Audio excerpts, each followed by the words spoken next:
સ્વાગત છે। હું છું રેખા માલકાની અને જોઈએ આજના સમાચાર। કુળદેવી શ્રી બ્રહ્માણી માતાજી તથા શ્રી રામદેવજી મહારાજની અસીમ કૃપાથી મોડાસા નિવાસી મંજુલાબેન તથા રમેશભાઈ મણિભાઈ પ્રજાપતિ સુપુત્ર વૈભવ અને અખંડ સૌભાગ્યવતી કિંજલબેન વી પ્રજાપતિના આંગણે શ્રી રામદેવજી મહારાજનો અખંડ જ્યોત પાઠ ઉજવાશે। આ અખંડ જ્યોત પાઠને શોભાવશે શ્રી જાલિયાના મઠ મંદિરના ગાદીપતિ શ્રી રામદાસજી મહારાજ, શ્રી દેવરાજધામ ગુરુગાદી પરમ પૂજ્ય મહંત શ્રી ધનગીરી બાપુના આશીર્વાદથી આ જ્યોતિ પાઠનું ભવ્ય આયોજન કરવામાં આવી રહ્યું છે।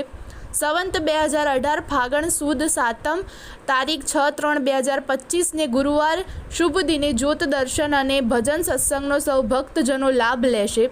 આ ધાર્મિક પ્રસંગમાં વડીલોના આશીર્વાદ ખૂબ જરૂરી છે। સ્વર્ગસ્થ મણિલાલ ગિરધરદાસ પ્રજાપતિ અને ગંગા સ્વરૂપ કમળાબેન મણિલાલ પ્રજાપતિ આ માતા પિતાના આશીર્વાદથી આ શુભ કાર્ય થવા જઈ રહ્યું છે।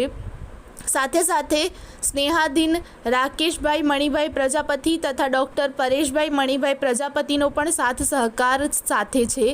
અખંડ જ્યોત પાઠમાં સંતોનો સામયુ તારીખ 6/3/25 સાંજે 4:30 કલાકે રાખવામાં આવેલ છે। નિમંત્રક રમેશભાઈ મણિલાલ પ્રજાપતિ, અખંડ સૌભાગ્યવતી મંજુલાબેન રમેશભાઈ પ્રજાપતિ તથા પુત્ર ચેતનભાઈ રમેશભાઈ પ્રજાપતિના આ નિમંત્રણને માન આપી સૌ હરિભક્તો પધારવા જણાવેલ છે।